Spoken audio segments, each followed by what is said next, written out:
ver, ouvidos de ouvir,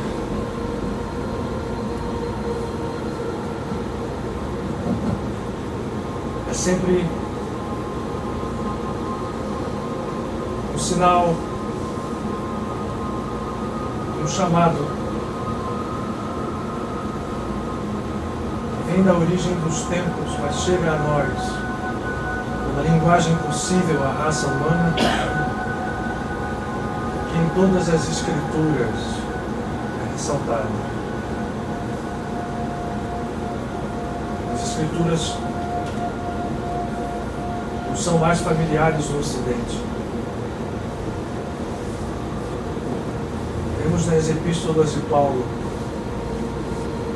mais de uma vez, a sinalização de que tudo que é trazido do mais alto para o conhecimento humano deve ser visto com os olhos da alma e do espírito.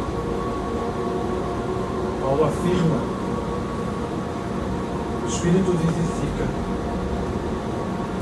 a letra não, a letra traz a morte. A letra sem o espírito não possui vida, mas o espírito vivifica a letra e a torna luminosa. Esse entendimento nos vem da origem dos tempos e chega a nós por todos os meios que vieram trazidos ao homem pelos seres de consciência desperta, os avatares, que nos trouxeram em todos os tempos, em todas as épocas, a mensagem libertadora a ser compreendida no seu profundo sentido. Assim também, o que chamamos de um Novo Testamento, assim também, o que chamamos, pela visão cristã do Antigo Testamento, ou a Torá e seus livros, o Tanakh, os profetas e outros livros, assim também no Alcorão, assim também nos Vedas. Toda letra só ganha vida quando o Espírito a vivifica, e que o Espírito nos fala é a profundeza das profundezas, e seu tempo será sempre o agora. Na medida de tempo que ainda utilizamos no planeta em evolução que habitamos, podemos dizer que mais do que nunca os tempos são chegados para que o entendimento à luz do Espírito vivifique não só os conceitos, mas nos permita a todos modelar a consciência humana e, portanto, tudo aquilo que dela deriva: conceitos, ideias, pensamentos, sentimentos, palavras e atos.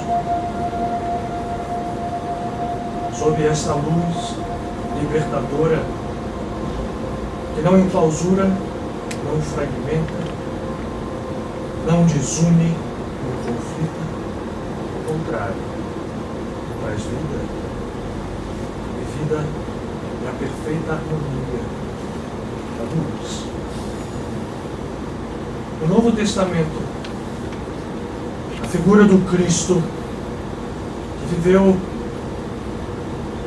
na individualidade humana de Yoshua Bar Yosef, o Rabi de Nazaré, é pouco ou quase nada entendida na plenitude de todos os ensinamentos e modelos que nos trouxe, passíveis e possíveis de serem replicados por cada uma das criaturas que habita este planeta em todos os seus planos de vida. O conceito mais profundo que nos liga ao Espírito que vivifica transcende em muito as figuras históricas e aos relatos históricos. Conceitos profundos são revelados à medida em que o olhar seja medido pelo padrão libertador do Espírito, e não por aquele que tem levado a humanidade a desatinos, a guerras, ao orgulho, ao egotismo, à vaidade, e a tudo aquilo que encarcera a luz. A luz jamais deixará de existir, mas há e terá que brilhar bem alto, liberta e não encarcerada, até que se pense que luz e a luz sejam trevas. Os tempos são chegados para que o olhar do Espírito traga espiritualidade àquilo que se estruturou sob a forma de religiões. Tempos são chegados em que a era do Espírito há de se sobrepor a todas as conquistas do ego, sejam quais forem elas, a ciência do mundo, da tecnologia que surpreende a vaidade humana, porque nada disso terá vida plena, se não for vivificada pelo Espírito que é a essência, ele sim, de tudo que emana do sagrado Criador, do infinito Criador. É chegado o tempo das bem-aventuranças. A tábua de iniciação apresentada pela consciência crística que viveu em Jesus de Nazaré nos fala que bem-aventurados são aqueles que se reconhecem pelo ego pobres em relação ao Espírito. Que bem-aventurados são os misericordiosos. Que bem-aventurados são os pacificadores. Que bem-aventurados são os puros de coração. Porque estes, resumindo tudo aquilo que recebam os misericordiosos, os pacificadores, os humildes, puros que são, no coração que reflete a natureza verdadeira do Espírito em nós, estes verão a Deus. O tempo sempre foi o agora, mas nos tempos que vivemos, contados pelos anos terrestres, são chegados os tempos em que o tempo de despertar se faça em cada um. Sem mais demora.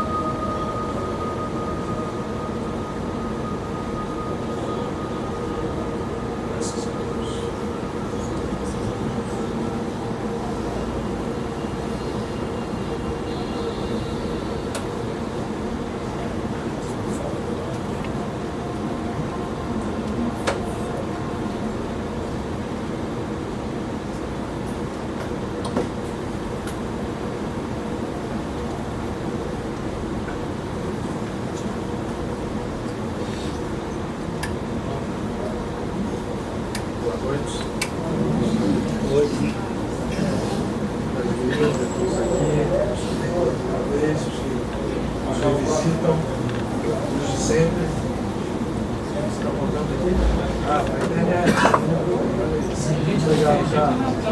Mais bem-vindos ainda aqueles que estão aparentemente à distância.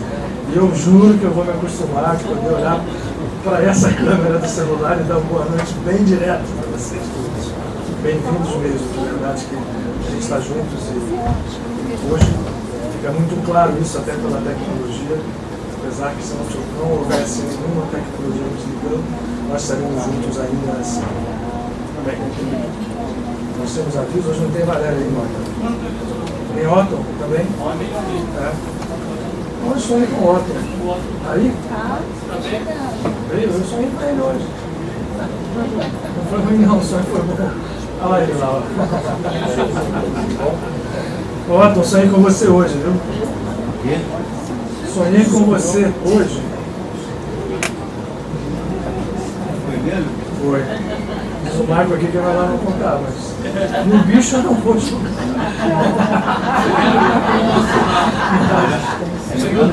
Não, mas foi muito bom o sonho, muito bom. Vem cá, já pode ficar lindo, já quando vai ter vez. Já pode vir. Talvez o nosso cidade era um governador.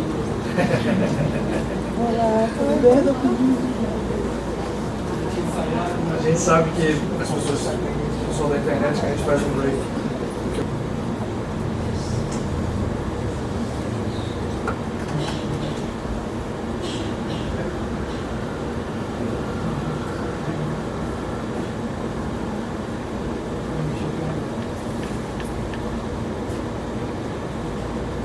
Olá de novo. Bom, gente, mais uma vez, boa noite para quem teve paciência de ficar aguardando. É uma pena que vocês não possam ver o óbvio.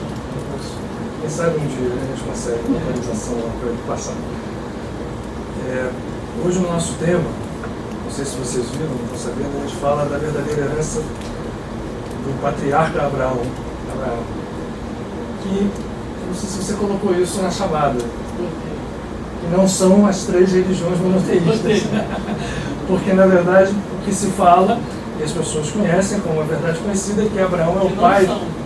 E não são, que é o pai das 3 religiões. Não são as 3 religiões. As 3 religiões surgem, claro, dele, mas a verdadeira herança não é. Não é as 3 religiões. Eu guardei esse aqui que o Otton escreveu, uma frase da leitura do mestre Eckhart. Ele está escrito aqui: Deus só espera uma coisa de você, que você saia de si mesmo.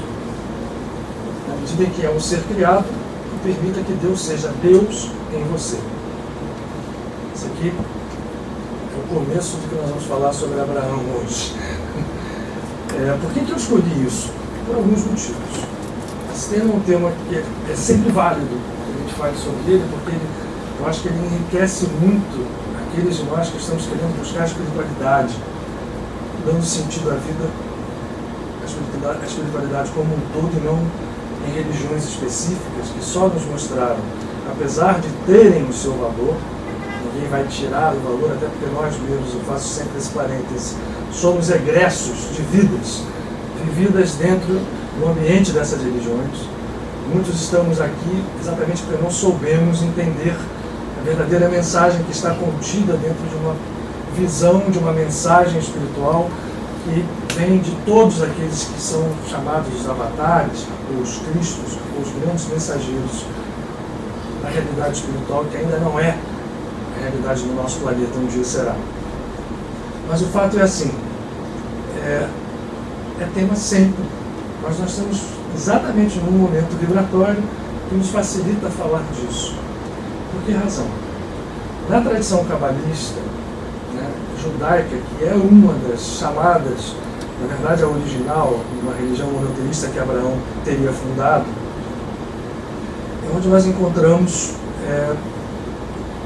um momento muito interessante, porque nesta semana está sendo estudada uma passagem que diz respeito exatamente ao momento em que Abraão surge no livro de Bereshit, ou Gênesis, dentro das tradições ocidentais. E é uma pena que a gente tenha, nas traduções ocidentais, uma deturpação para que se ache um sentido literário ao se contar uma história. É uma pena que a gente tenha a deturpação do sentido verdadeiro e profundo e da intenção profunda de qualquer escritura. Inclusive a Bíblia, em todos os seus... Não fala aqui. Não vai querer, só ia afrontar. Em todos os seus textos, seja no chamado Antigo Testamento, seja no Novo Testamento.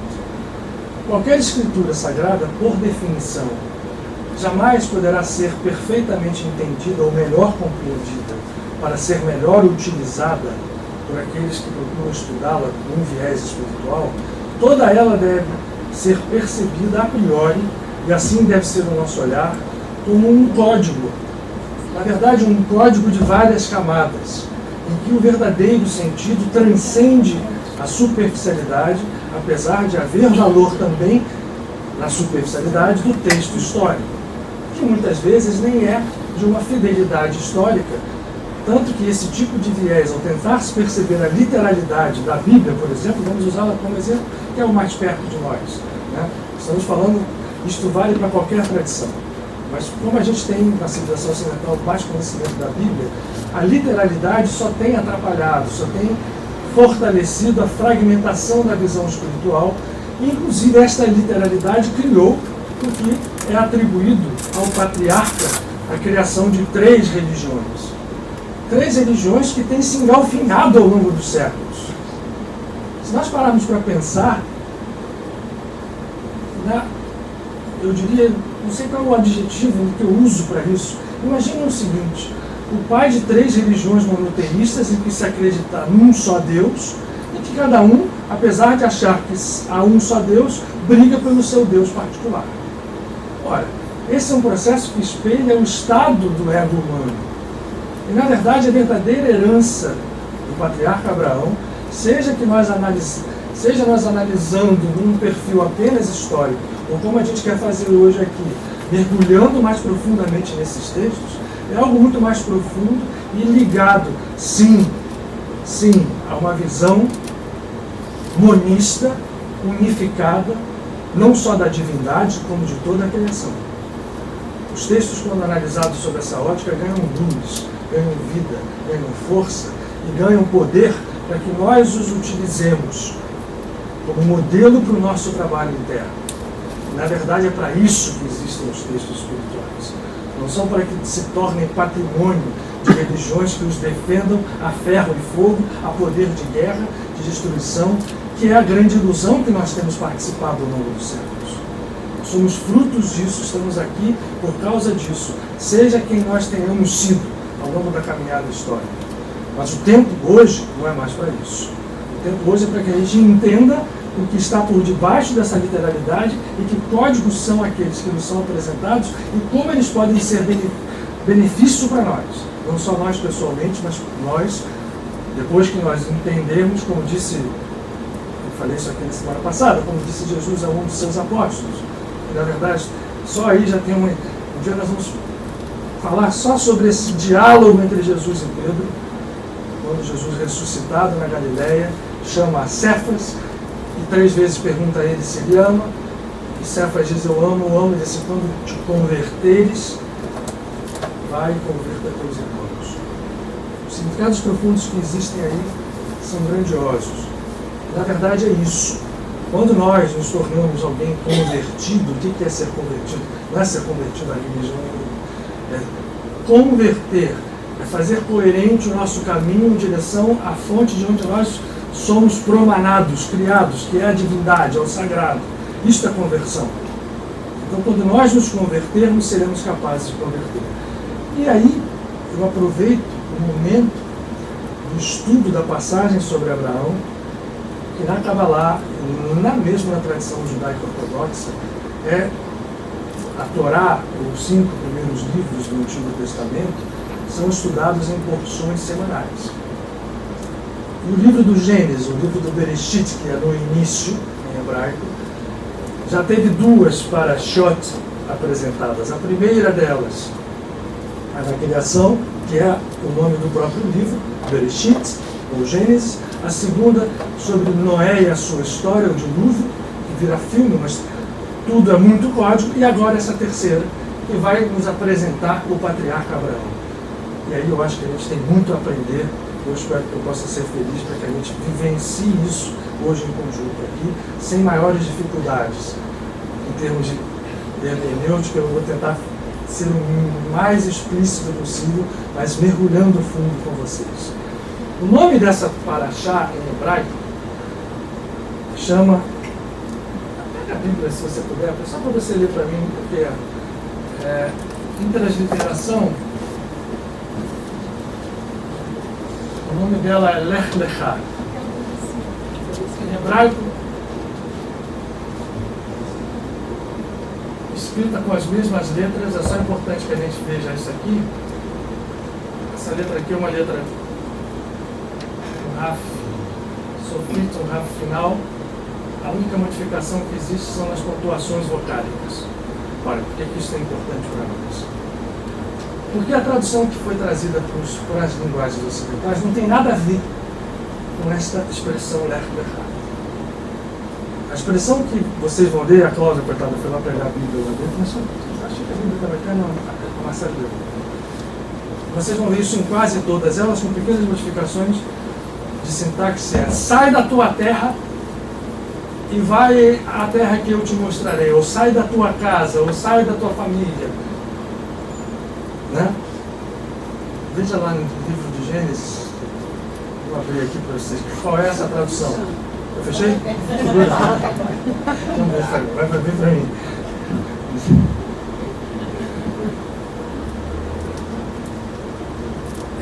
Está em Gênesis, logo depois do dilúvio. Deus chama Abraão. Ora, a tradução. O Senhor disse a Abraão: sai da tua terra e da tua parentela, da casa do teu pai, para a terra que eu te mostrarei, e far-te-ei uma grande nação, e abençoar-te-ei, e engrandecerei o teu nome, e tu serás uma bênção. Essa é uma tradução ocidental, por um tradutor específico, que é o João Ferreira de Almeida, que traduziu as Bíblias usadas dentro das escolas chamadas protestantes. Só que lech lechá, a tradução melhor, por isso que eu disse que o Otton a gente sonhou, é essa aqui, ó.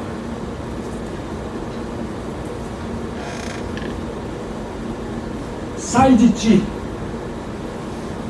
Lech lechá, na tradução mais fiel, e aí daqui a gente vai derivar todas as coisas profundas que começam como nos apresentam o patriarca Abraão. Nós vamos começando a tirar a partir de agora o Abraão histórico de cena para entrar a significação profunda e codificada do que seja um patriarca, para linká-los a Jesus Cristo, que também é uma figura que não pode ser olhada por nós, que queremos espiritualidade apenas como um ser, e era, como todos os grandes seres que vivem em consciências mais despertas, um ser admirável, mas que sempre pautou a sua vida e todos os seus ensinamentos por mostrar e apontar uma consciência que vivia nele, possível e passível de ser vivido em cada um de nós. É só para lembrar que o Otton leu Master Eckhart, que sabia muito bem disso, quase foi para a fogueira, mais uma vez foi preso, retiraram dele todas as ordens monásticas, era um frade dominicano alemão, que tinha um conhecimento espiritual muito profundo, e por dizer, Deus só espera uma coisa de você, que você saia de si mesmo. Sai de ti. E na medida em que é um ser criado, e permita que ele, Deus, seja Deus em você. Ora, então o que é? Fica, eu acho que mais tranquilo da gente entender, que Abraão então vai deixar de aparecer para nós aqui hoje, nesse momento, como um homem admirável que foi, mas como um símbolo de quê? Do nosso ego. A história de Abraão é uma história voltada para o ego humano. E para o ego humano no aspecto de um primeiro patriarca, que é aquele que vai gerar uma linhagem, mas não de religiões, uma linhagem de espiritualidade ligada profundamente à natureza verdadeira da criação. Abraão começa aí o livro quando se diz que ele era um comerciante na cidade de Ur. Código, nós vamos misturar um pouco a história para a gente ir linkando. E aí Deus fala para ele lech lechá, é o começo da paraxá em hebraico, e vai seguindo o texto. Eu vou tirar você, eu vou te fazer uma nação que você abençoe, eu abençoo, que você maldizer, eu maldiçoo, mas você será coberto de bênçãos. E ele toma a coragem e sai. Ora, se a gente entende que sai de ti é o ego humano que está encarcerado num lugar onde ele vivia bem. Abraão, a tradição nos fala, e a tradição espiritual também, que ele era um grande comerciante, já bastante rico de família, que nascera com uma missão já anunciada e, ao mesmo tempo, um grande conhecedor de tradições espirituais na Caldeia, onde é a cidade de Ur, que é onde a tradição aponta. E nós vamos entender isso para poder pegar os nossos códigos. E era astrólogo, um grande astrólogo. Isso é importante para nós. E aí ele recebe um chamado da divindade, sai de ti. Isso foi traduzido por sai da tua terra, larga tudo que você tem, pega as tuas coisas e vai. E ele sai. Ora, quem é esse que resolve sair a um chamado da divindade? É o nosso ego. O nosso ego, quando aceita esse chamado, se transforma em Abraão, ou deixa que a figura patriarcal de Abraão viva em nós, ele vai se tornar o pai de uma grande nação, ou de grandes povos. Na verdade, quando o ego se deixa tomar pela presença divina, quando ele se deixa fundir, ou não mais fragmentar com a existência da divindade, ele se torna um espelho cada vez mais das qualidades mais profundas da divindade. E assim, eu não mandei baixar a árvore da vida, nem a gente precisa, mas Abraão é tido como patriarca pela Cabalá, isso nos ajuda, que espelha a característica mais profunda da criação. Em hebraico, Hesed. Em português, dois nomes podem ser usados.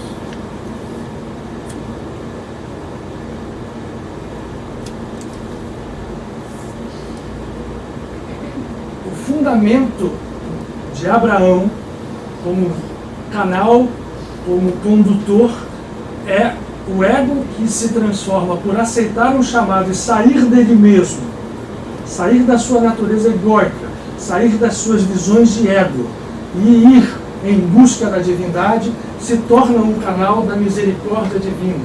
Nós vamos ver nas Escrituras, depois várias vezes ser citado, em Isaías, nos Salmos, que o fundamento do mundo é a misericórdia.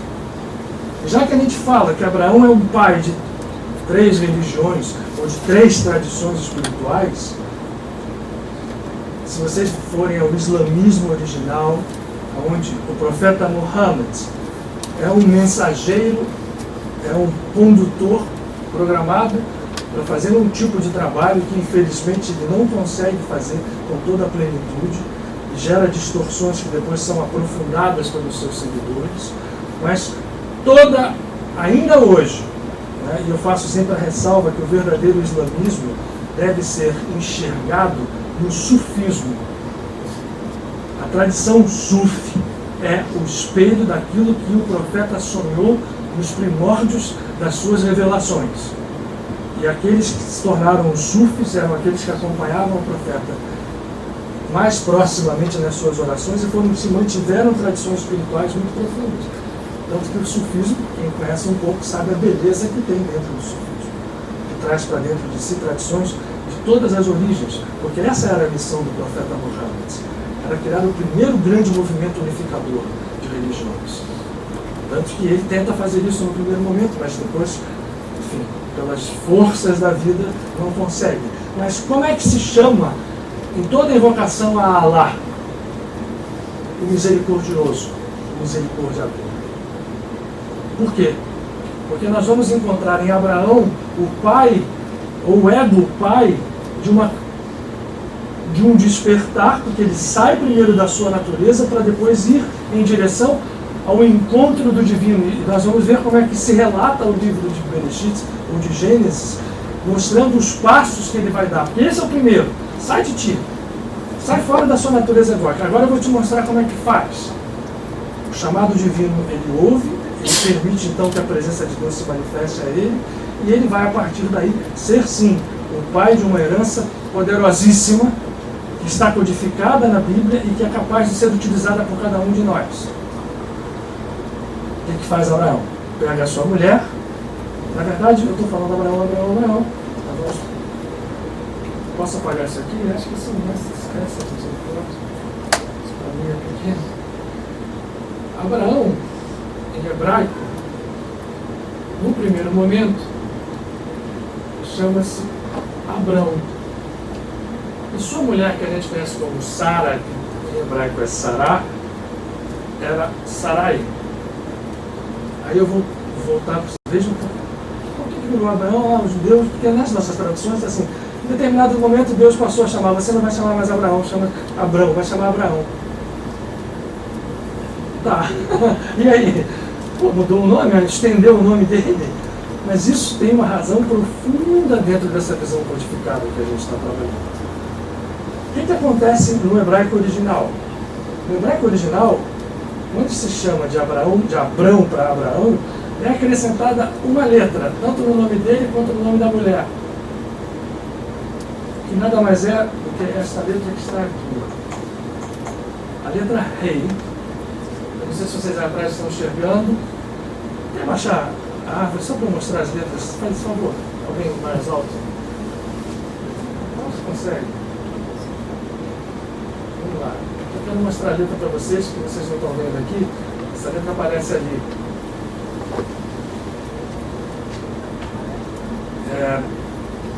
Esse nome aqui é o tetragrama sagrado. É o nome da misericórdia. É o nome, tem nessas letras profundos canais de energias sagradas, energias divinas, que são unidas, capazes de, e depois de unidas e entendidas, de gerar poderes desconhecidos. É por isso que Jesus, quando nos deu o Pai Nosso, na segunda frase, depois de Pai Nosso que estás nos céus, diz: santificado seja o teu nome. A gente já explicou aqui algumas vezes. Quando a gente fala em santificar o nome, numa tradução superficial, santificar o que se Deus já é santo? Por que Jesus está sendo redundante ao dizer santificado seja o teu nome? Num presente substantivo, na verdade.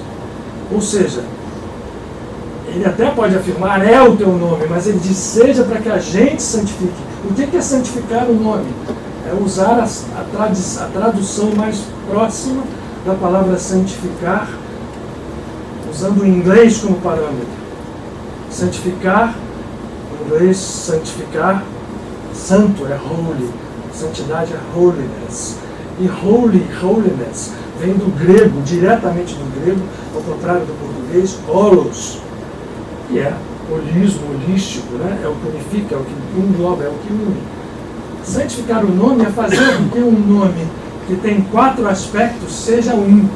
Vejam vocês aqui que o nome está desdobrado aqui pelos mundos no esquema da Kabbalah. Essa letra está ali, é a primeira letra. Essa letra Rei está aqui, a segunda. A letra, que é o gancho, a letra Vav, está no meio, englobando todo este mundo. E a última letra, que é a mesma, Rei, está aqui embaixo, mostrando que o grande trabalho da criatura, nosso, é fazer a santificação do nome. É transformar isso tudo em unidade, é nos ligarmos à unidade divina e deixarmos que ela viva em nós. E, portanto, num determinado momento, eu me avancei um pouquinho, Abrão vai, depois que ele responde bem ao chamado, porque ele vai embora, né? Imagine, ele ouviu aquilo, largou tudo, pegou as coisas e foi. Isso na história. No transporte para o nosso ego. Nós somos chamados o tempo inteiro a sairmos de nós. Sairmos do nosso campo egóico. Poucos de nós têm a coragem de fazer isso. E ao fazer isso, nós damos saltos em direção ao desconhecido. E foi o que ele fez. E quando ele vai fazendo isso ao longo da sua caminhada, todo mundo pode ler no livro do Gênesis, ele vai encontrando processos que são trazidos a ele, que ele vai vencendo isto, sempre, com a característica, e por isso ele se torna um canal da misericórdia. Mas ele faz outras coisas, que são importantes nesse nosso entendimento do que seja o ego sair de si e encontrar a presença divina. A primeira coisa que ele faz quando ele vai de Ur e abandona as cidades, ele passa por 2 momentos muito duros. O primeiro, ele tem um sobrinho chamado Ló, né? Todo mundo sabe que Ló, se não sabe Ló sabe do Ló da mulher de Ló, que virou estátua de sal quando Sodoma e Gomorra foram destruídos, né? Que olhou para trás. Mas Ló era sobrinho de Abraão e vai com ele. No primeiro momento, que ele está com aquela turma toda, há uma briga entre os servos de Abraão e os servos de Ló. Eles brigam entre eles, e Abraão, que era misericórdia, Em vez de chegar, não, o meu certo estava certo, não sei o quê. Isso são aspectos nossos. Quando o ego carrega, o Otto hoje foi brilhante. Ele leu um texto do Nietzsche que diz, eu sou muitos. O nosso ego são muitos. A apometria diz isso hoje, uma forma de interpretar esse trabalho espiritual. Mas nós somos muitos, carregamos muitos de nós. Muitas personalidades, muitas estruturas subpersonais dentro do inconsciente. E quando Ló e os servos deles brigam, significa o seguinte, o ego está olhando as suas estruturas, né, as suas resistências, os seus processos de passado, brigando ali. Aí ele fala o seguinte, não vamos brigar não. Ló, vai para o seu lado, vai para a sua terra, vai para Gomorra, vai para Sodoma, e eu vou seguir com a minha turma aqui. O símbolo disso é, nós temos que ter pacificação e misericórdia com as nossas próprias falhas, com as nossas próprias deficiências egoicas. A misericórdia não é só misericórdia com terceiros, não é ter misericórdia só com o outro, é ter misericórdia com o todo, e o todo inclui as nossas próprias fraquezas. E Abraão, em nenhum momento, porque logo depois ele vai apresentar uma fraqueza, quer dizer, vamos falar primeiro com o Ló aqui. Ele passa, antes de passar por essa história, eles brigam, Ló vai para a sua terra, vai para Sodoma, e Abraão vai para o Egito. O Egito, em hebraico, significa restrição. Mitzrayim, a palavra é restrição. Então, o ego sai de si mesmo e vai lutar dentro do campo em que ele tem que vencer a si mesmo. E lá, sua mulher Sarai, que era muito linda, chama a atenção do faraó. O que Abraão faz? O faraó diz assim, olha, eu quero essa mulher para mim. Ele diz assim, ela é minha irmã. Então tá, me dá em casamento. E Sarai, por mais que os mestres cabalistas tentem fazer justificativas, ela vai ficar dentro da casa do faraó como sua mulher. E começa a acontecer coisas ao faraó que quando ele descobre, ele devolve Sarai para Abraão. Isso é um código fantástico. Por que razão? A mulher é a sua contraparte. No primeiro capítulo do Gênesis está escrito, Deus no sexto dia criou o homem, macho e fêmea o fez. Antes de surgirem Adão e Eva. Então o ser masculino e feminino é um só. E portanto mulher não é mulher. No código aqui nós estamos falando, é a contraparte do ego, que apesar de ele ter feito aquele movimento de sair de si, quando ele está no caminho de encontrar a divindade, ele vai para o Egito e entrega a sua contraparte ao faraó, que é o símbolo também do ego. E naquele momento ele fica ali até que a divindade que estava ali dando força para ele, a sua consciência divina, no texto vocês vão ler, castiga o faraó que devolve Sarai para ele. Você devia ter falado isso, se ela era sua mulher e sua irmã, o que você disse? Eu estou aqui, toma você e vai com tudo. E Abraão sai e começa uma guerra, logo nessa caminhada em direção à terra prometida, que nada mais é, vou adiantar para vocês, a terra prometida, Canaã, onde tem isso, é simplesmente um estado de consciência. E que nós vamos ver depois, esse estado reverte, né? Porque Abraão vai lá, se coloca lá, tem seu filho lá, vai aparecer daqui a pouco, vão aparecer os seus filhos, e depois disso, depois de José, o povo vai para o Egito, passar um período de escravidão até se libertar. Tudo é um processo codificado. E Abraão segue, e há uma guerra de 4 reis contra 5, entre eles o rei de Sodoma, onde estava Ló, que é preso, é posto prisioneiro. Essa guerra é uma guerra, imagina, entre 4 reinados. Abraão tinha uma família e tinha alguns poucos servos. Vocês já devem ter ouvido uns anúncios da Igreja Universal do Reino de Deus. A Legião dos 318. Quem vê a televisão à noite já deve ter visto. Abraão sai com 318 companheiros ou guerreiros. Com esses 318 ele derrota todos os reis que estavam contra Sodoma, o rei de Sodoma, onde estava, na verdade, Ló, que tinha sido preso e aprisionado. Seu sobrinho, lembrem, do nosso código, uma parte do seu próprio ego, do nosso próprio ego, que ele tinha entregue. 318 é um número, todo número tem uma significação, se a gente soma aqui, vai dar o quê? capítulo 12. Até então, Abraão era um astrólogo e lidava com as forças kármicas e não tinha ainda, apesar de ter saído do ego, encontrado as forças do seu próprio eu, que não são em nenhum momento subjugadas pelo ego. Ele consegue, utilizando toda a sua força, todo o seu karma bom, toda a sua misericórdia, com 318 derrotar aqueles exércitos que tinham aprisionado o seu sobrinho. Ele vai lá e liberta o sobrinho. E quando sai, os reis que tinham sido derrotados e que ele salva com os seus 318 homens, isso tudo é código, tá, gente? Estou contando a história para vocês, mas vamos pontuá-la com código. Os reis vão render homenagens a ele. Entre eles, um que vai marcar esse livro e toda a tradição, um rei. Vou apagar Lech Lechá aqui, para que vocês já sabem que ele sai de ti. Um rei conhecido, virou história, nome próprio, misterioso.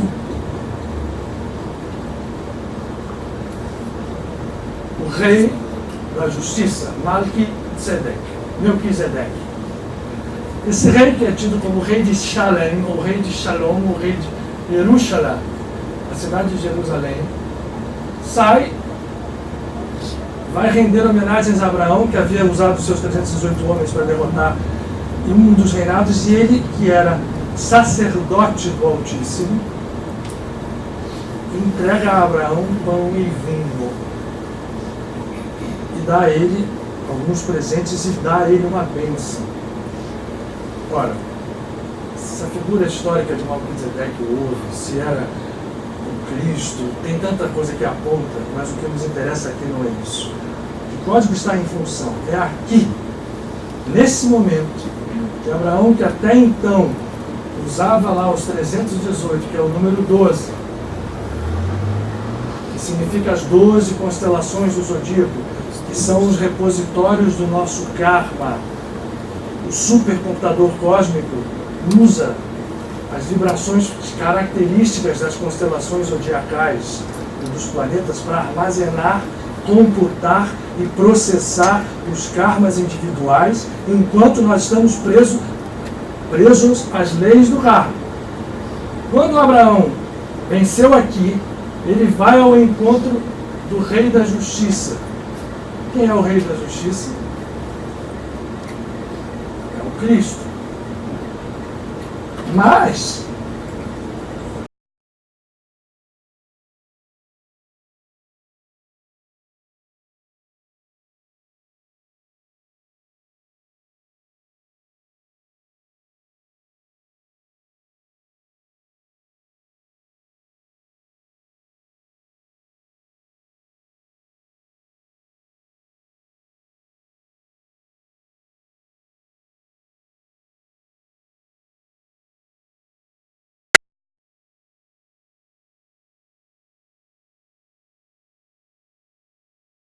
Ló, entregou uma parte de si, o Ló foi lá e resgatou, vai se unificando e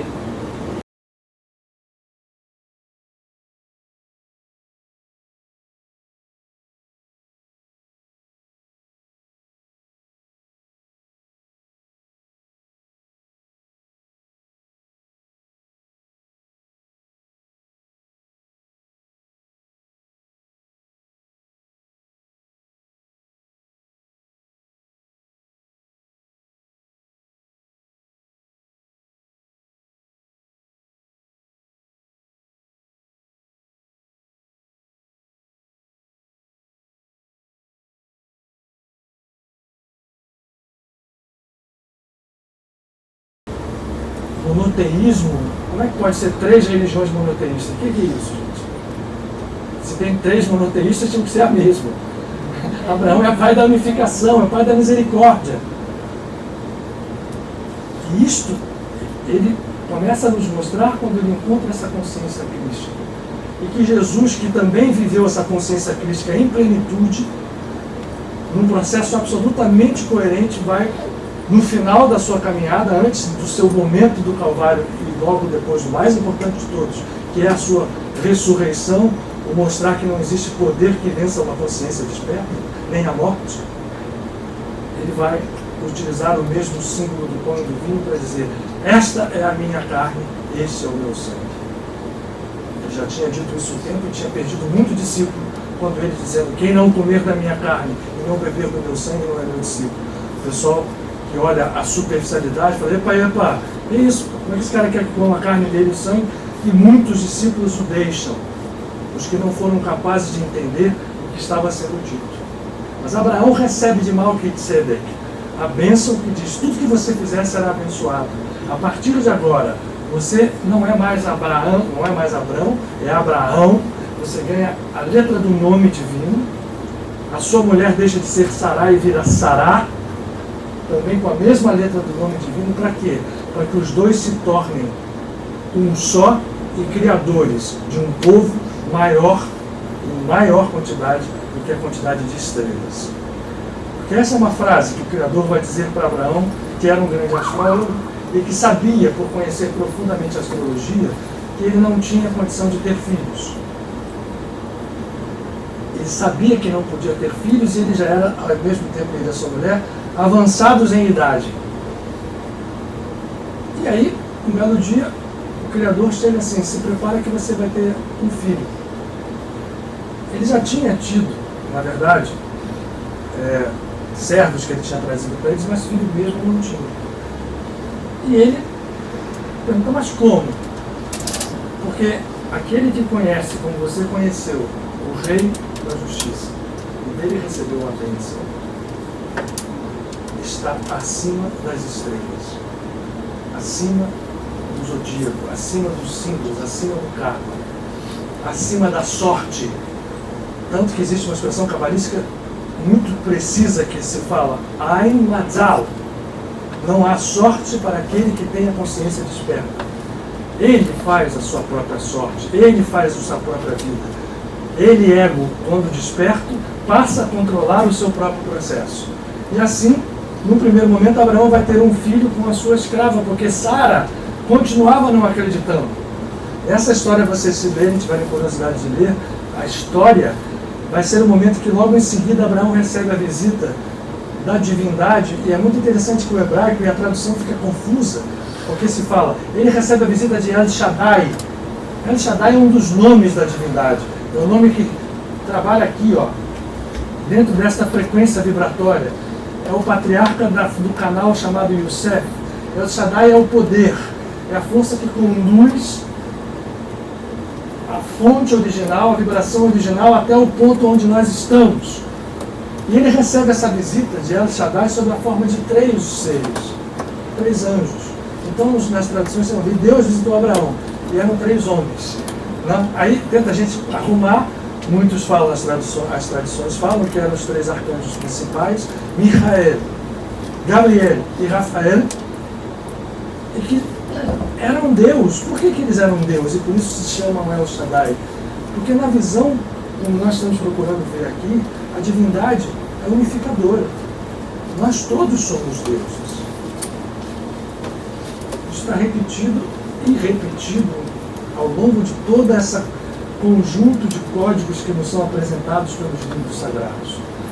E, portanto, Abraão, quando recebe essa notícia, olha, nós estamos aqui, dos 3 anjos, comendo com você, e ele tinha a característica de receber pessoas, a sua tenda estava sempre aberta para receber estranhos, e ele pede que se faça, matem novilhos, que se façam tudo, uma festa para aqueles 3 homens que ele via a divindade neles. Poderia ser os 3 arcanjos, né? Eu até acho que essa é uma visão bem interessante. E aí eles, conversando com ele, diz assim: daqui a um ano nós vamos voltar e você vai ser pai de um filho. Ele já tinha tido antes um filho com uma escrava, chamada Agar, chamado Ismael, que também é o fruto de uma ligação do ego com uma das suas múltiplas facetas. Agar, a escrava, que na verdade é uma escrava de grande valor, nasce em Ismael. A palavra Ismael significa Deus me ouve quando eu estou aflito. Ismael se transforma no pai de um grande povo, fisicamente falando, que vai dar origem ao povo árabe. E por isso se diz que os árabes também são filhos, e você vai no Corão, a veneração que tem, existe dentro do islamismo, a Ismael, a Agar, é um lugar onde, porque Sará fica com ciúme da escrava e obriga Abraão a expulsá-la. É o nosso ego, né? São as coisas aqui dentro. E ele acaba expulsando, mas vai lá um anjo no deserto, alimenta o filho e fala: você também será uma grande nação. Ou seja, no fundo, não tem diferença entre um filho e outro. É muito claro isso na Bíblia, mesmo na visão superficial. Se vocês forem ler, o anjo vai e diz: haverá uma grande nação de grande poder e você será um grande ser. Tanto que é interessante que no Espiritismo, quando aparece o livro Brasil, Coração do Mundo, Pátria do Evangelho, o anjo Ismael, o patriarca Ismael, é dado como um guia espiritual do país, do Brasil, do nosso país. Um detalhe aqui só para que vocês pensem do lado de cada um de vocês. Mas depois que eles já têm o seu filho e esse filho vai embora, com a sua mãe, esses anjos anunciam que em um ano eles voltariam e ele teria um filho. E Sara, que estava ouvindo escondida na barraca, o cara está contando uma conversa danada. Eu tenho 90 anos, eu vou dar para ela 99. Daqui a um ano ele vai voltar e eu vou ser mãe. Aí os três falam assim: olha, avisa lá a sua mulher, que está escondida lá na barraca, que ela riu quando a gente falou que ia ter um filho. Então, só por causa disso, na hora que a gente veio, enfim, dá algumas instruções, e disse que por isso ela não vai sobreviver tanto quanto você vai sobreviver.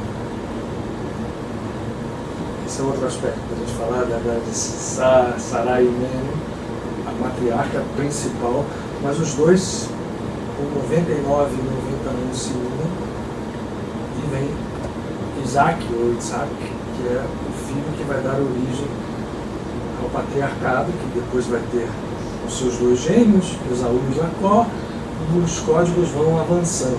A gente não tem tempo, e é a nossa ideia hoje, nós vamos falar de Abraão.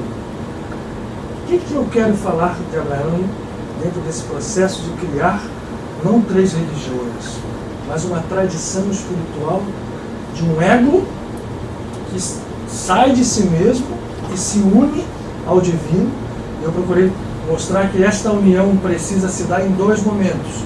Quando Melquisedeque, o rei da justiça, chega a ele e entrega uma bênção e o pão e o vinho para que ele tome disto posse e passe a controlar junto com as suas riquezas. E, além disso, quando ele tem um encontro com os anjos que mostram a ele que não havia karma. Isso é muito importante, porque qual vai ser o trabalho de Jesus com a sua consciência crística? Jesus vai vir ao mundo algum tempo ou muito tempo depois e vai trazer uma mensagem que é um contínuo de toda essa história que é contada e que não é uma história como nós já vimos. É uma série de códigos. Então aparece um ser no planeta, dentro da tradição e do povo hebraico. Especificamente, segundo a tradição, era um judeu, da tribo de Judá, apesar de ter nascido, mas ter crescido na Galileia. Filho, e aí a gente vai desfazendo coisas que é importante que a gente desfaça, porque quando se vai tornando uma religião em volta, foi tudo aquilo que Abraão não fez. Abraão saiu dele, saiu do ego, se tornou um condutor da misericórdia divina, da compaixão, do perdão. Ele perdoa o tempo inteiro a todos aqueles que o feriram e se torna o grande sinal de um ego pronto para despertar. Ora, o processo histórico do povo judaico se dá, todos os códigos em volta disso também são apresentados a nós desde que a gente queira estudar, e chega um momento em que nasce uma figura chamada Yoshua Bar Yosef, Jesus de Nazaré. Para mostrar o quê? Eu não tenho mais dúvida disso hoje, e só assinalo que nós aqui não somos donos de verdade nenhuma. A gente apresenta coisas para que sejam por cada um de nós analisadas, estudadas, aceitas ou não. Mas eu, particularmente, depois de alguns anos de ter aprendido com todos aqueles que pude conviver, com a Shalim, as entidades e as tradições espirituais que eu estudei, que o grande trabalho de Jesus não foi deixar para nós, assinalando, e aí eu vou fazer um pequeno parênteses e vou voltar já. Jesus cita nominalmente nos seus evangelhos, nas escrituras que foram captadas por ele, 2 profetas. Apesar de se falar que Jacó é o profeta mais importante, na Kabbalah Jacó está posto aqui como o símbolo que é o centro que recebe, Jesus cita 2 profetas e cita muito um, principalmente um, chamado Abraão. A palavra que está aqui, acreditem vocês que estão lá atrás, quem está vendo pela internet, é a mesma que eu escrevi e apaguei ali. Hesed. Jesus cita Abraão mais do que qualquer outro. Aliás, só cita Abraão e Davi. Por que Davi? Porque Davi é o símbolo do ego que está aqui embaixo e que lida com todos esses processos para poder ascender. E Abraão é o ego que já saiu de si e foi em direção à misericórdia. Jesus vai citar Abraão em diversas passagens, eu vou contar daqui a pouco alguma delas para que a gente perceba. Mas qual foi a grande missão de Jesus? Primeiro, mostrar com toda clareza e com toda evidência que a consciência crística era um atributo universal e não um atributo particular de seres privilegiados ou destacados pela divindade. E passível de ser conquistado, portanto, por ser um atributo universal, por todos aqueles que estavam nessa esteira evolutiva, que nós não temos ainda, estamos muito longe de conseguirmos dar sentido completo. O nosso intelecto é um recipiente falho e pequeno, e ainda está muito longe de poder determinar ou explicar, a palavra explicar já diz, explicação da existência, nós estamos avançando. Mas certamente a cada avanço a gente vê o tamanho desse território. E, portanto, Jesus vem ao mundo para mostrar esse potencial infinito. E uma coisa ainda especial.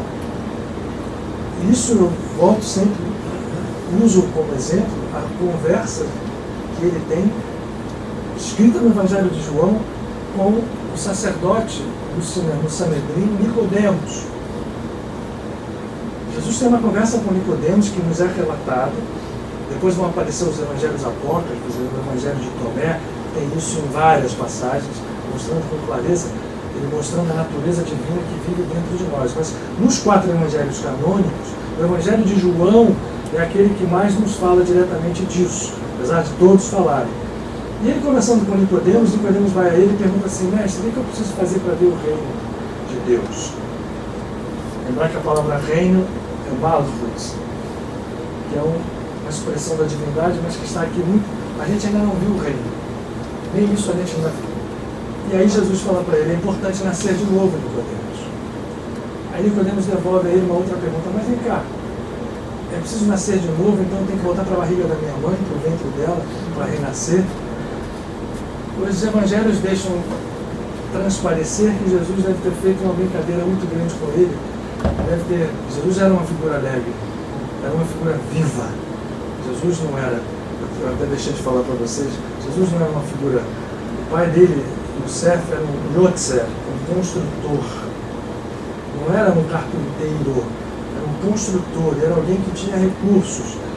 Não era um pobrezinho, ele não nasceu num estábulo porque eles não tinham dinheiro. Ele veio acreditando na história, não temos por que não, que nos é contada pela Bíblia. Ele sai por um recenseamento e vem à cidade da família do seu pai e da sua mãe, que eram da estirpe do rei Davi, para se obedecer ao recenseamento, e ao chegar não encontram um lugar. É como se nós chegássemos numa cidade, né, tem algum evento, e o evento era o recenseamento, os hotéis estão todos cheios. E aí como é que eu vou dormir? Né? Naquela época não tinha hotel como a gente tem hoje, casa de família. O sujeito oferece um lugar no estábulo, mas não é porque ele era pobrezinho. A igreja faz essa apologia da pobreza, a igreja católica, com uma intenção que a gente não precisa falar aqui, mas é uma intenção muito específica. e de fazer com que a pobreza, Jesus não era uma pessoa como a gente vê, pelo contrário, ele demonstra uma riqueza absoluta em alguém que tem dentro de si, que é o que acontece, a consciência crítica desperta. Por que ele faz todos os milagres? Por que ele tira do fluido cósmico a multiplicação de pães, de peixes, de cura? Ele mostrava a abundância, a riqueza da qual nós somos proprietários, herdeiros, esquecidos e não sabemos utilizar. E nos diz, sabendo fazer, isto tudo poderá ser verdade para cada um de vocês. E ensina o caminho. Oração permanente, fé e certeza de que o fato vai acontecer. E não titubeio, que é a nossa característica. Mas voltando a Nicodemos. Nicodemos fala, mas eu vou voltar para a barriga da minha mãe? Jesus falou, Nicodemos, você é sacerdote, é sábio de Israel, faz uma pergunta dessa sobre coisas humanas. Como é que eu vou falar para você de coisas divinas, se nem as humanas você ainda tem dúvida? E ele diz assim, é lógico que tem que nascer de novo, da água e do Espírito. Ora, esta frase foi traduzida na religião, uma das religiões que veio a partir de Abraão, né, porque a religião cristã aceita o Antigo Testamento inteiro, como o batismo que se recebe na Igreja Católica. O sacramento do batismo, que pode ser muito belo, mas que é um reducionismo absurdo desse código. O que Jesus estava querendo dizer ao nosso ver? Eu sempre repito isso aqui, alguns de vocês já ouviram isso de forma até cansativa. Jesus disse, da água e do Espírito. Podemos? É brincadeira você não acreditar em reencarnação. O renascimento da água, a água, o nosso corpo humano, tem 90% de água. Então ele usa a água como símbolo do renascimento reencarnatório. E diz mais, você não precisava estar me perguntando isso. É claro que a lei do karma existe. É claro que ela está aqui funcionando para vocês. E funciona. E ele apresenta isso no seu evangelho várias vezes, quando ele diz, tem uma saída. Senão não tinha sentido perdão dos pecados. Se você tem que cumprir karmas, é claro que você pode diminuir karmas, mas se você faz um movimento mais profundo, saindo do seu ego, saindo de si, e encontrando o rei da justiça, o Malquitzedek, que faz com que a justiça se transforme em misericórdia, os karmas são superados por leis mais poderosas. Mas para isso é preciso um trabalho interno de cada um de nós, de sairmos de nós, como fez Abraão, que foi além das estrelas. Aí Matzal, e Jesus diz a Nicodemos, ora, é claro que preso à lei do karma vocês estão. Ele não precisava dizer isso. Jesus, como um espírito desperto, já sabia. Buda já tinha vindo à Terra, Krishna já tinha vindo à Terra. No Egito a reencarnação era aceita e no seu povo. Tanto que até hoje a Kabbalah, se vocês forem olhar conhecimento cabalístico, você pode às vezes achar que está lendo um livro espírita. Porque tem reencarnação, tem causa e efeito, tem todo esse processo muito claro e não havia dúvida. Ele fala, como é que você está dúvida? Você tem que renascer de novo, da água. Mas eu estou interessado num outro renascimento, o do Espírito. Aí eu acho que é uma das frases mais belas que Jesus fala, mais poéticas e mais verdadeiras. Porque o que nasce da água, ou que vem da carne, aí usa a palavra carne. O que é nascido da carne, eu sei de onde vem e para onde vai. O que ele está querendo dizer com isso? Tem uma linha de causa e efeito. Eu tenho um passado, tenho uma semente, tenho um futuro, onde se dá a colheita. Eu consigo traçar uma linha do que nasce da água, de onde vem, para onde vai. Agora, não podemos. O que é nascido do Espírito? Esse é como a brisa. Eu não sei de onde vem, nem para onde vai. O que eu entendo disso? Quando eu tenho esta consciência, a lei da causalidade, como nós a conhecemos, se transforma em subalterna a lei que Paulo vai chamar de lei da graça, que também foi muito mal entendida por aqueles que seguiram isso, construindo religiões, doutrinas a partir desse entendimento. A A lei da graça, que é capaz de superar o que nós chamamos de pecado ou a separação, e portanto transcende o karma, é a mesma que Jesus apresenta no Evangelho de Lucas, quando ele diz: olha, antes de você ir para o altar, ou você entrar dentro de contato com Deus, perdoa o seu irmão, usa a misericórdia. E aí, a misericórdia vai ser usada com você, está no Sermão da Montanha, e o que você tem de karma, se você vai levando isso a um fator cada vez maior, no primeiro momento vai dissolvendo o karma. No momento superior, quando a consciência crítica começa a chegar, o karma dá espaço à graça. E a gente não pode ter medo de entender isso, porque isso não é privilegiar a seres com graças especiais, isso não é retirar da lei, isso é fazer com que a lei seja aplicada no fator que é o fundamento do mundo. Jesus usa isso, por isso ele fala de Davi nos seus salmos. Está dito nos salmos: o mundo, o fundamento do mundo é a misericórdia.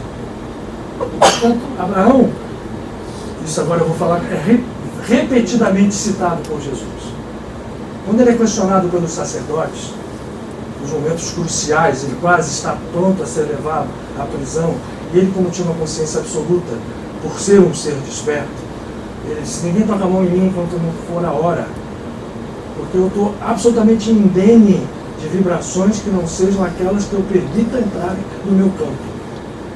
Essa é uma consciência crucificada. Quando ele permitiu entrar, ele entregou-se para ser crucificado e depois saiu do túmulo, porque é uma consciência desperta. Não foi só ele que fez isso, não.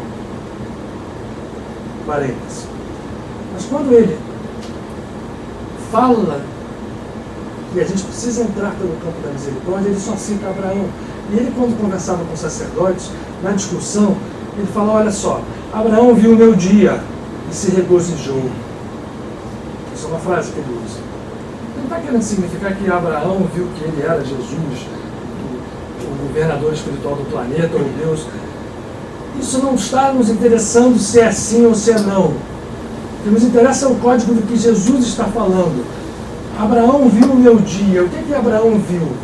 Abraão, que era o ego que saiu de si, enxergou o Cristo e viveu esse dia.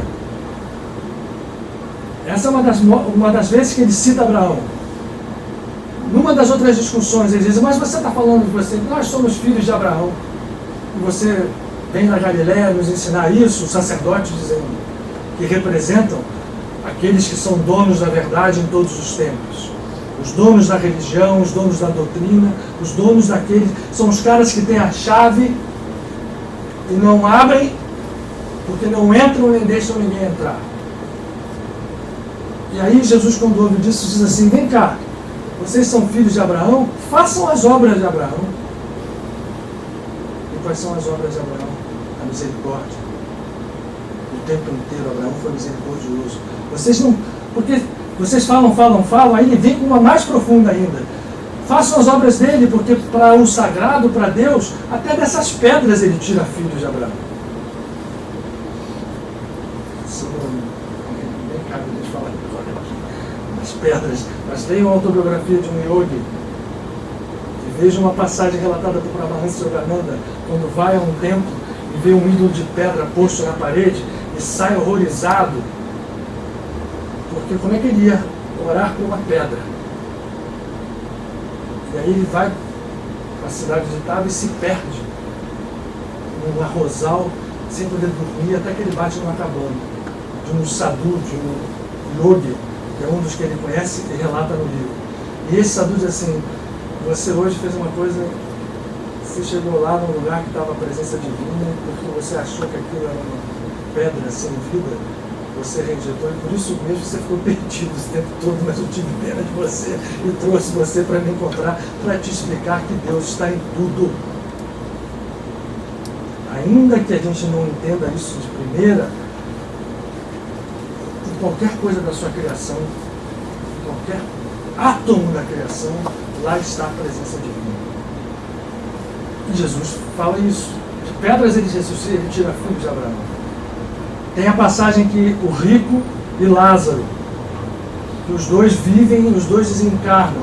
E quando chega lá, o rico vê que tudo aquilo que ele tinha feito, né, seguiu a Torá, seguiu a lei, ele estava aqui, o Lázaro lá, e aí ele olha Abraão. E Abraão chega, assim, Abraão me salva, ele diz, olha, o que eu posso fazer? Eu estou aqui, não posso passar para aí. Esse é o símbolo daquelas pessoas que estão presas à lei do karma e às suas consequências.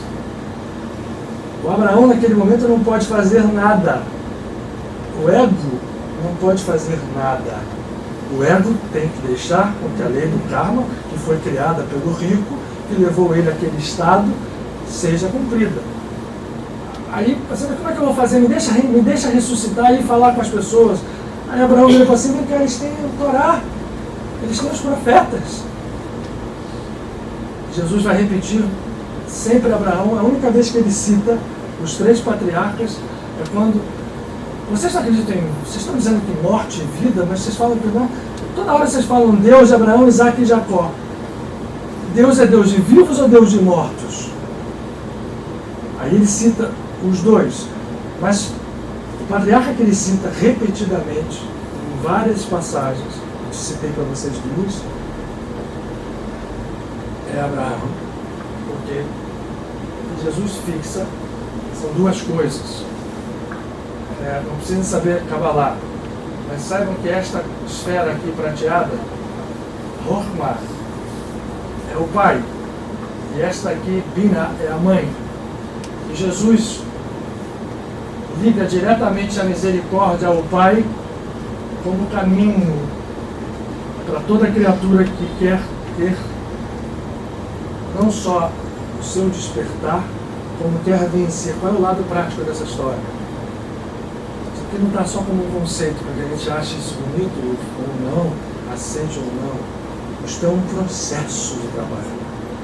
Um processo de vida, de busca, como fez Abraão, de nós sairmos das estruturas do nosso ego, nos valermos das obras de Abraão, que é utilizar a misericórdia o tempo inteiro na nossa vida, e fazermos como Abraão, que sabia, como astrólogo que foi, métodos de se aproximar da divindade, sem desprezar, portanto, nunca nós, a oração e a meditação, como estruturas de base para que esta consciência consiga se manifestar praticamente na nossa vida. Não é apenas conceitualmente, reflexos práticos. Porque se eu for olhar a história, nós vamos ver que Abraão faz um caminho muito ousado, ou seja, abre mão das estruturas do seu ego para receber. Como é que a vida de Abraão termina? Cheio de bens, na terra onde ele foi prometido estar, com o filho Isaac, o outro Ismael, mas já vendo a sua descendência física acontecer. Então, vamos sair dos códigos um pouquinho para trazer para a nossa vida prática. Se nós tivermos a coragem de nos basearmos nessas estruturas, aparentemente, para algumas pessoas quase delirantes, de entendermos a razão da vida e a essência da vida como algo que vem do alto para baixo, e não nós vivemos enclausurados aqui, sem conquistar nem tampouco o reino, nos deixando levar por todas aquelas histórias. Imagina o seguinte, vamos botar para o nosso caso. Se nós fôssemos Abraão, talvez no primeiro chamado a gente não tivesse nem saído de Ur. Ainda que a gente saia, vamos lá que a gente encontra aquela briga do Ló com nossos servos. A gente vai querer privilegiar os nossos servos. Eu estou querendo dizer o seguinte, o nosso trabalho é um trabalho de reconhecimento da divindade dentro de nós mesmos e, portanto, de abandonar as ilusões do ego.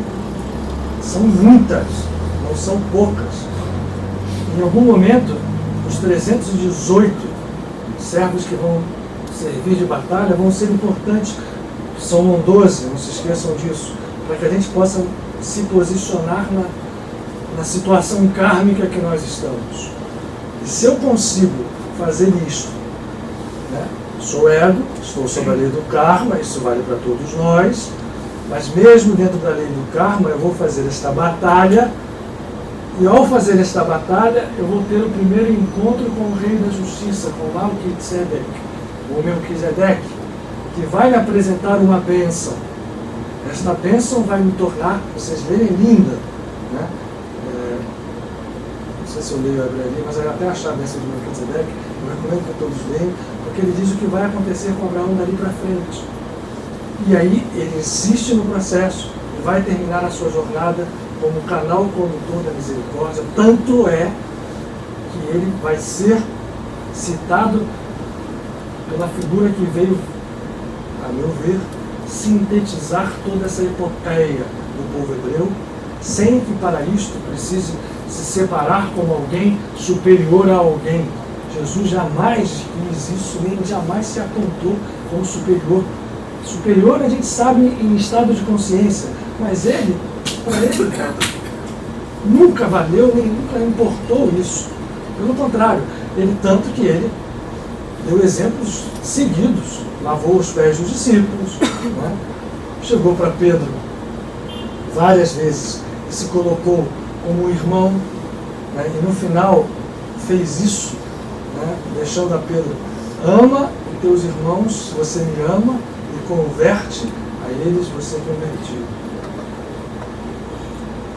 Esse processo coerente que Jesus mostra, e o poder que ele tem, desde que a gente faça esse processo nascer dentro de nós mesmos, é o poder curador da nossa vida em todos os aspectos.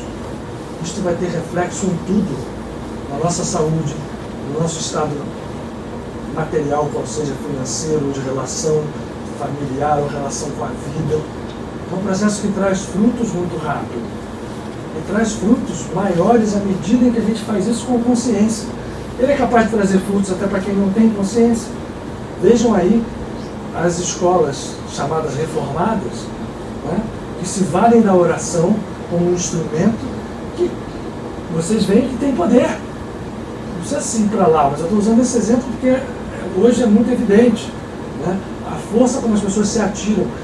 E se atiram ainda dentro do campo do ego.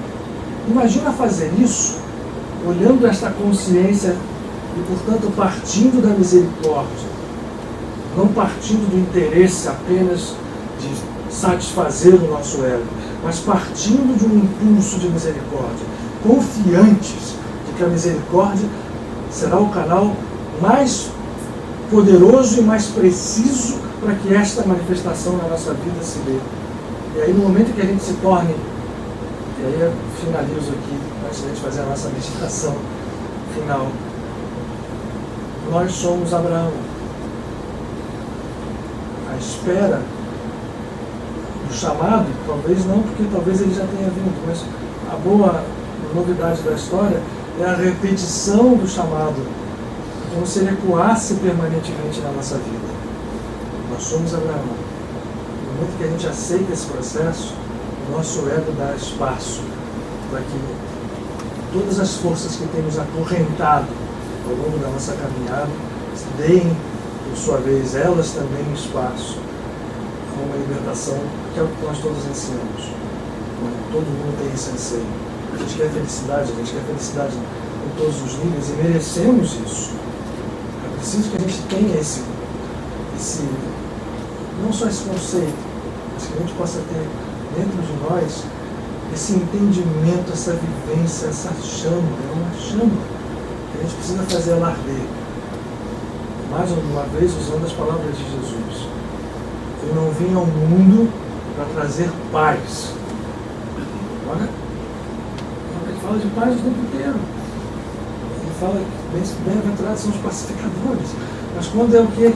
Essa chama não é para trazer paz, ele vem para que a gente acenda essa chama dentro de nós. O ego precisa, esse nosso ego precisa ser sacudido. Né?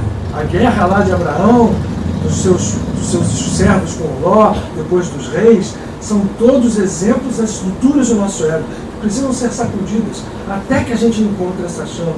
Se eu venho para trazer um fogo do Espírito, então você demorou isso, eu quero que esse fogo arda o mais rápido possível. Que a gente tenha essa oportunidade.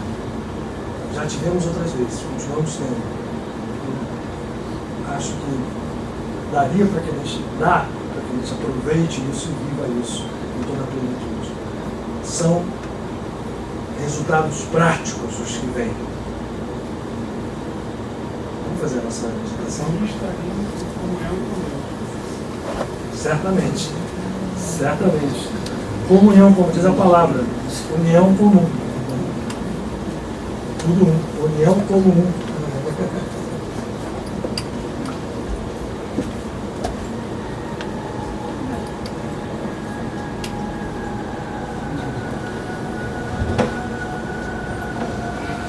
Desculpem, hoje a gente se animou aqui. Não deu nem para a gente passar para vocês fazerem observações, mas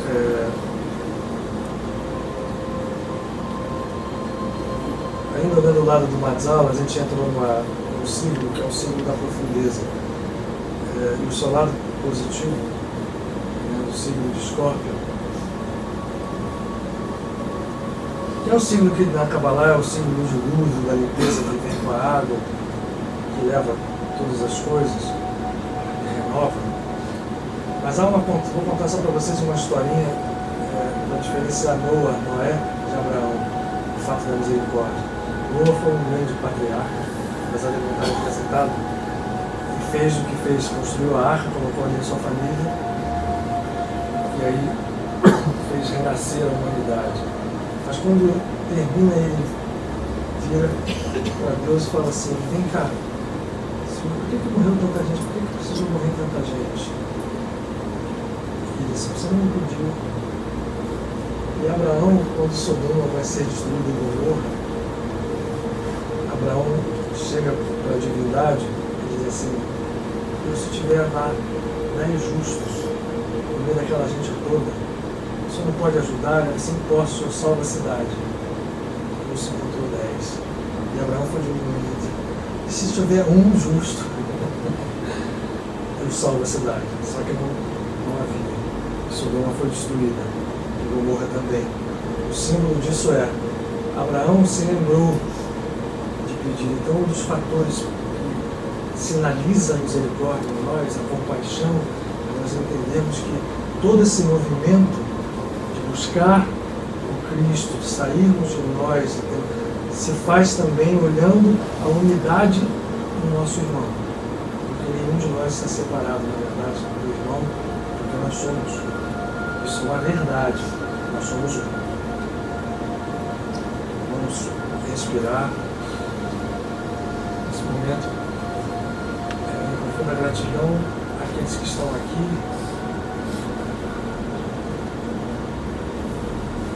Grandes batalhas se dão, diz o Apocalipse, nos tempos, Miguel e seus arcanjos travarão batalhas, mas as batalhas de Micael são batalhas da misericórdia, porque Miguel é o anjo da misericórdia, é ele quem fala com Abraão, tendo ao seu lado os seus dois companheiros, Gabriel e Rafael. E os três também podem ser por cada um de nós compreendidos como a luz que está oculta dentro do coração de cada um de nós.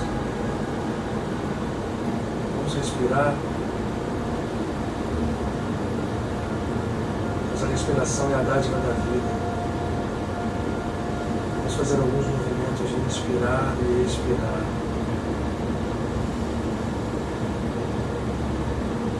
Inspirando a luz que nos circunda, trazida pelos amigos que nos amam. Vai encontrar a luz oculta que está dentro de nós, mas elas são uma só. E ao expirarmos, respirar bem intensamente.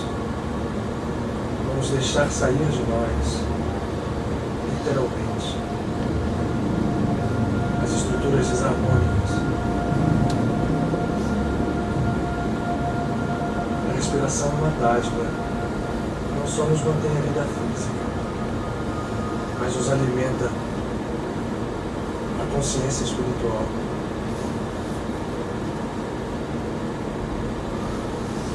Inspirando essa luz, vamos sentir perfundir todo o nosso organismo, não só o corpo físico, mas o organismo que é composto também dos corpos sutis. Os anjos que estão aqui, e aqueles que trabalham em nome deles que aqui também estão. Nesse momento, cada movimento de vida que fazemos ao inspirar e expirar nos enchem de luz e de cura, nos abrem os espaços interiores, para que possamos ter a certeza de que não estamos desamparados, nem derrotados, mas ao contrário, estamos vivos, bem vivos, com pés firmados no chão, o olhar para o alto e o coração no centro, equilibrando esses dois movimentos.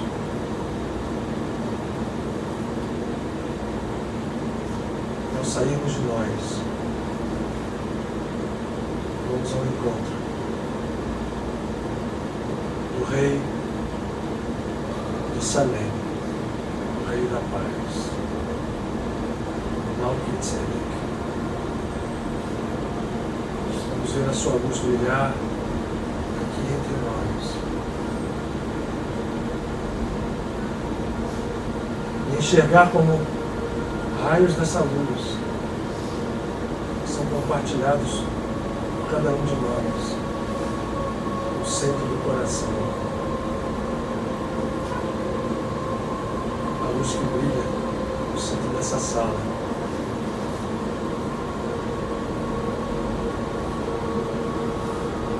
E em que os raios nos tocam, se expande aonde vai o nosso pensamento, o nosso sentimento, o nosso amor, olhando por todos aqueles, os amados mais amados,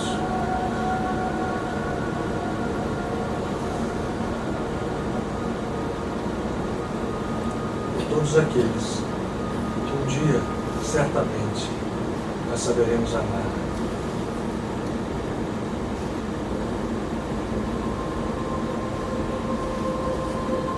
Essa luz é cura e vida, é sustento.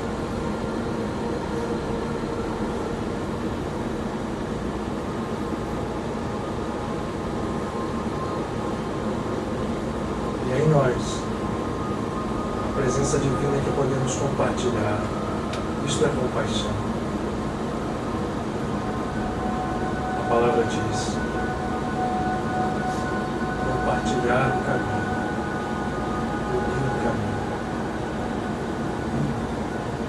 Até que possamos dizer como Cristo, eu sou. Com profunda humildade, caminho, verdade, vida. São essas três palavras que nos unificam a todos.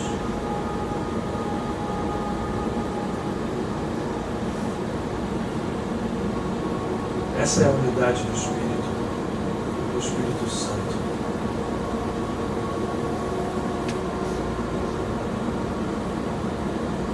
Que ela possa se fazer em nossa vida como um estado permanente.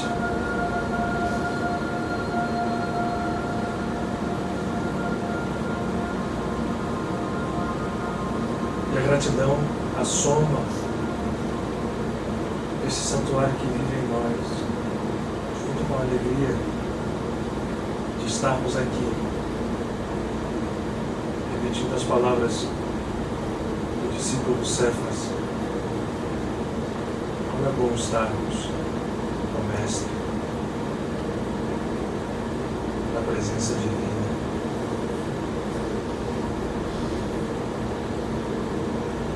Que cura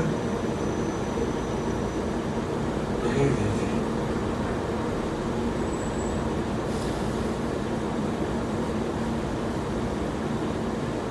Essa gratidão,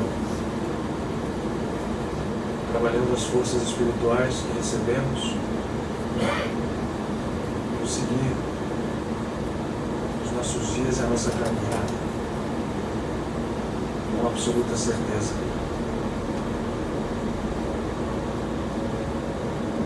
que recebemos aquilo que solicitamos, porque soubemos fazê-lo, soubemos perdoar, soubemos ser misericordiosos e, portanto, o caminho da bem-aventurança. Graças a Deus.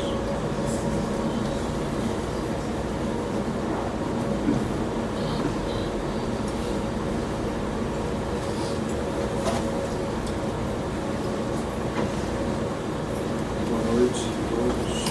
Obrigado. Grande semana para todos.